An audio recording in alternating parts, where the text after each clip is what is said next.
This is Bob Oliphant from the Westford Historical Society and Museum, bringing you Episode 9 of Season 5 of the Westford Wardsman podcast. The Westford Wardsman newspaper was part of Turner's Public Spirit, a weekly newspaper in Ayer a century ago. In this episode, we'll be reading the Wardsman for the week ending Saturday, March 2nd, 1912, and I'll elaborate on what was happening in Westford this week. The week starts with the Westford Center section. Word comes to the Westford friends from the Mrs. Atwood that they have left Los Angeles, where they have so thoroughly enjoyed their stay, and gone to San Diego, where they will stop a while, after which they will begin to come homewards. Mrs. Alonzo H. Sutherland underwent an operation Monday of this week at the Women's Charity Club Hospital in Brookline. Her many friends will be glad to hear that at this writing she is doing nicely. Mrs. Mary Fletcher, owing to frail health, still remains in the shut-in class. Mr. and Mrs. Will Carver's little daughter, Elizabeth, who has been so ill at their home in Somerville, is reported as much better. The regular weekly prayer meeting, which has been held during the winter at the homes of members, resumed its meetings at the vestry on Wednesday evening of this week. Miss Elizabeth Kittredge, who graduates from Vassar College this coming June, has the distinction of her class of belonging on the honor roll in scholarship. Mr. and Mrs. Walter Prescott of Brookline were at the Westford homestead on Sunday for the first time since their return from their foreign trip. Mrs. Elizabeth Whitney has recently met with the H.B. Hills and the Mrs. Atwood in Los Angeles. This reunion of our Westford travelers must have proved very pleasant. She is a niece of Representative Edward Fisher. The heavy, wet snow of Tuesday morning made bad work for the first trips of our branch line electric car. Road Superintendent Frank Miller went over the road with the scraper with 4 horses attached. Some satisfaction to feel that as far as the cars are concerned, there can't be many more hindering snowstorms this season. At the next meeting of the Grange, Thursday evening, March 7th, Joseph Peckham, a representative of the E.I. DuPont de Nemours Powder Company, has been engaged to give a talk on the uses of dynamite in agriculture and orcharding. I bet it really brings down the apples. It has been fully demonstrated that dynamite has been a great help to the farmer in many ways, and it is hoped all who possibly can will attend the meeting, which will be open to the public. The entertainment with the blind pianist, followed by a social at the town hall this Saturday evening, promises to be one of the interesting events of the season. The first in the Academy course of lectures will take place at the town hall next Friday evening at 8 o'clock. There will be a stereopticon lecture by Captain Charles Mason Fuller, formerly of the U.S. Navy, on the Great Panama Canal. This is a timely subject, and Captain Fuller is a fine speaker and thoroughly qualified with his subject. Admission 25 cents. It's quite timely because the canal was well into construction by 1912. I believe it was finished and opened in 1914. The next section is called Guest Night. The ladies of the Thimble Club gave their annual guest night for their husbands on Washington's birthday evening. This was held at the home of Mr. and Mrs. Hilbert Hildreth, and the pleasant hospitality of this genial host and hostess was fully maintained, according to many pleasant memories of former occasions.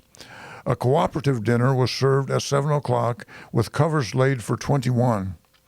The management of this had been placed in the hands of Miss Carolyn Putnam Weber of Lowell, and proved a highly satisfactory combination of trained skill in culinary excellence and deftness of service on the part of Miss Weber and her assistant.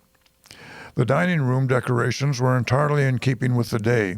There were flags and bunting, and over the fireplace were pictures of George and Martha Washington draped with red, white, and blue. The table decorations were red carnations and ferns, with place cards adorned with tiny flags, and a cherry cluster for each guest. Also at each place were little parcels wrapped in white paper and tied with red, white, and blue ribbon.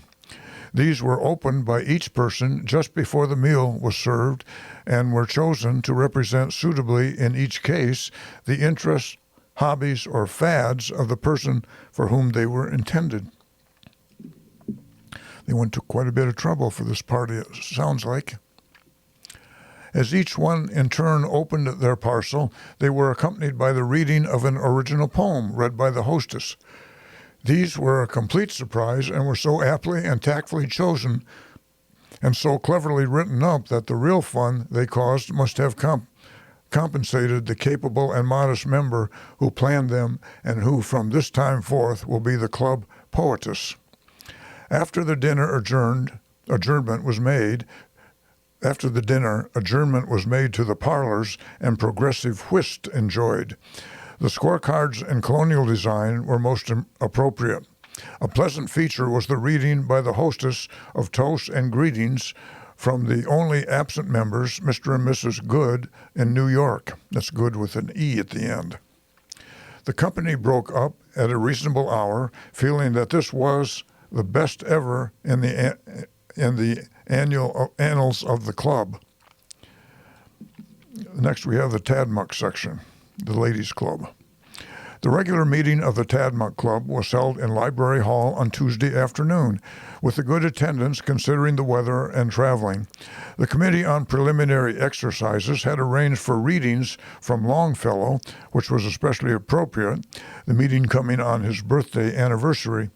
Miss Bertha Norris read with excellent effort the poems Snowflakes and Spring.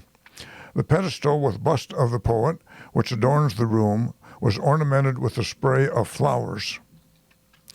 The program for the afternoon was the sixth in the season's special topic for study of South America, the subject being Argentina and her eastern neighbors, and was in charge of Mr. and Mrs. Leonard Wheeler. Mr. Wheeler presented a studious and well-prepared paper dealing with these countries of Argentina, Paraguay, and Uruguay. This was supplemented by Mrs. Wheeler, who gave a travel sketch of a transcontinental trip over the Andes. At the meeting on Tuesday afternoon, Mrs. Warren H. Sherman of Graniteville was received into the membership of the club. She was the wife of the Graniteville doctor, Dr. Warren Sherman. Next, we have the About Town section.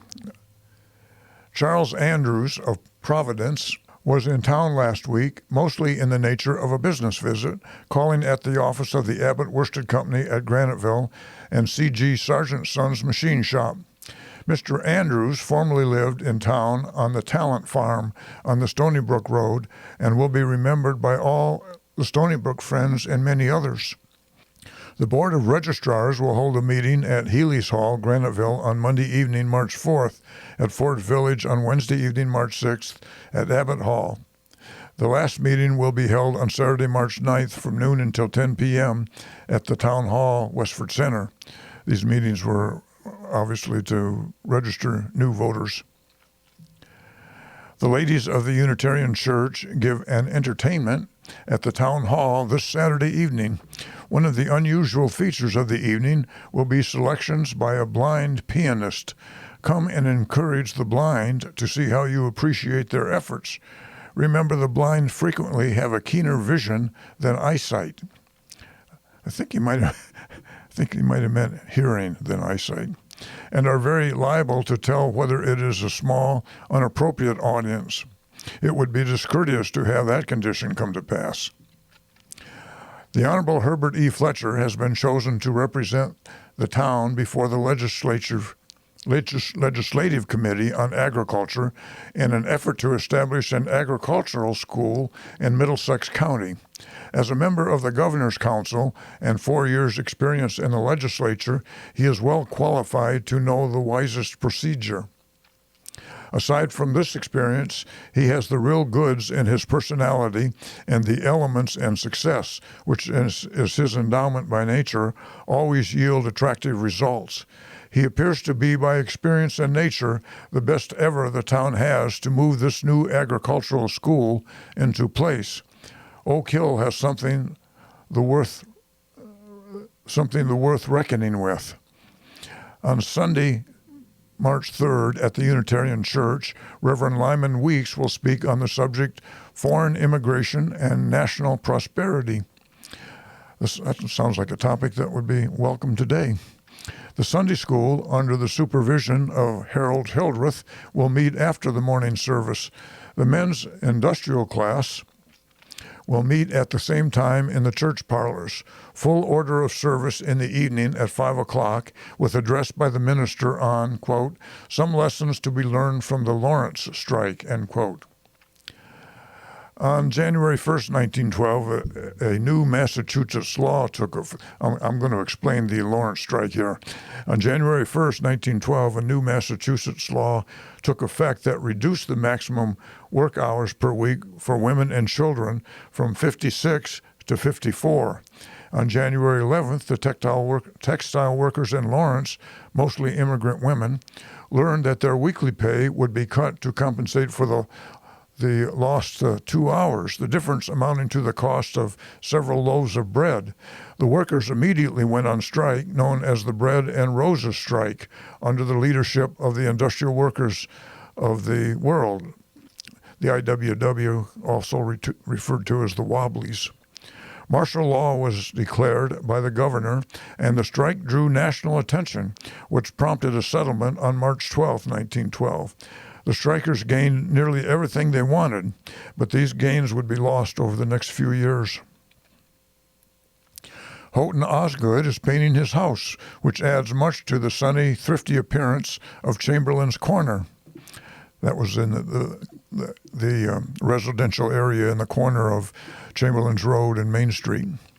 Nathan Prescott handles the brush, which means real paint and not pretense. Elmer Whidden of Whidden's Corner has presented to the West Chelmsford School 3 busts of George Washington. He was a scholar at this school when his father, Augustus Whidden, was station agent in the village. Fred Snow is enjoying a business vacation with pleasure attachments in New York City. He expects to be absent from the clip and ship of business at Oak Hill about a week, and then it will be the usual again. The steam shovel is still plunging away at the debris that covers the quarry on Oak Hill. A recent breakage caused delay until repairs arrived from Marion, Ohio. This steam shovel must have been manufactured by the Marion Steam Shovel Company, founded in Marion, Ohio in 1884. It became the Marion Power Shovel Company in 1946, and then part of Bucyrus International in 1997. Their steam shovels were also used to build the Panama Canal from 1904 to 1914, coincident with this article. The next section is entitled Debate. The last debate at Historical Hall last week was chaired by a large gathering to hear the following question discussed. Resolved that the people are more responsible for the high cost of living than the trusts. Affirmative, Samuel Naylor, Clarence Burns. Negative, Edward Chapman, Charles Nystrom. After the arguments were all in, voting on the merits of the subject and arguments were called for. A majority voted in favor of the negative on the merits on the question and for the affirmative on the merits of the arguments. In other words, the people that gave the best talk lost.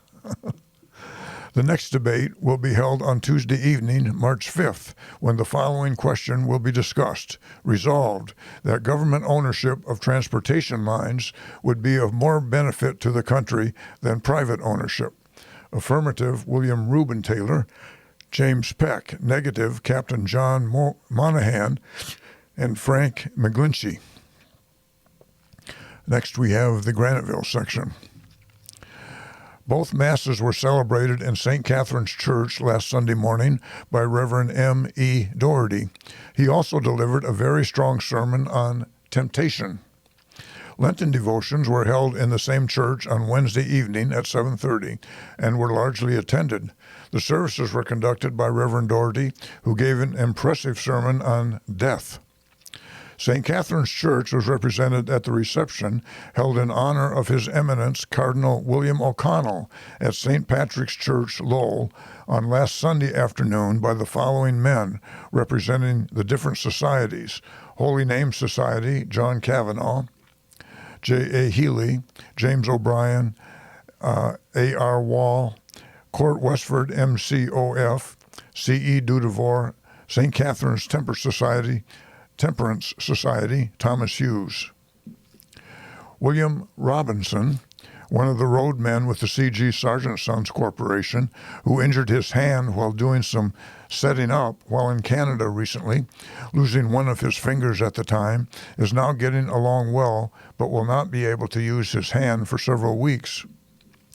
Joel Wall has recently finished the exterior painting of the post office building, and it now presents a very neat appearance. Miss Catherine Rafferty, a well-known and highly esteemed young lady of this village and a daughter of Mr. and Mrs.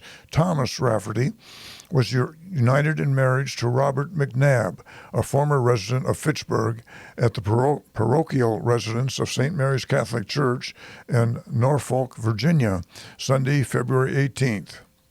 Mr. and Mrs. McNabb will make their home in Norfolk, where Mr. McNabb is engaged in the electrical business.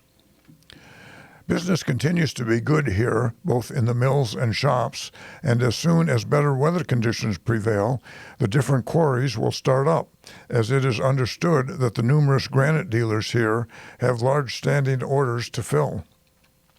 Next, we have the Forge Village section. Communion services at St. Anthony's Mission, I think probably St. Andrew's Mission is meant, will be held next Sunday morning at 9:30 o'clock, Reverend A.L. Bumpus officiating. On next Wednesday evening at 7:30 o'clock, Lenten services will be held at the St. Andrew's Mission with a sermon by Mr. Bumpus. The Ladies' Sewing Circle will meet in Recreation Hall on next Wednesday afternoon at the usual hour. Miss Alice L. Prescott returned to her school duties Saturday after a short vacation with her parents, Mr. and Mrs. Nelson Prescott. An 11-pound baby girl arrived at the home of Mr. and Mrs. John Colata of Bradford Street on Wednesday, February 21st. Her name was Dinah, D-I-N-A, Louisa Jenny Colette, per the Massachusetts birth record. Miss Sarah Precious gave a most enjoyable musicale at her home on Saturday evening. Her many pupils were heard in several selections on the piano and showed careful training. At the conclusion of the program, a delicious supper was served. Mr. and Mrs. Frank Connors of Ayer were the guests on Sunday of Mrs. Connors' parents, Mr. and Mrs. Matthew Elliott. A grand concert will be held in Abbott Hall on Tuesday evening, March 5th, to be given by well-known Lowell talent. Thomas Long, composer and singer, will be assisted by Burnett Marsham, Shakespearean reader, and Frank Higgins, impersonator. Mrs. John Spinner is still ill at home. Dr. Cyril Blaney of Westford is in attendance. The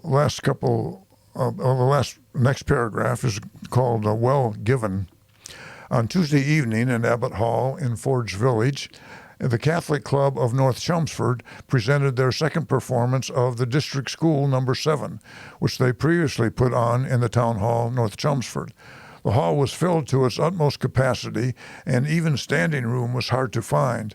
The sketch was finally carried out, and the house was kept in laughter from the first appearance of the country pupils till the close of the session.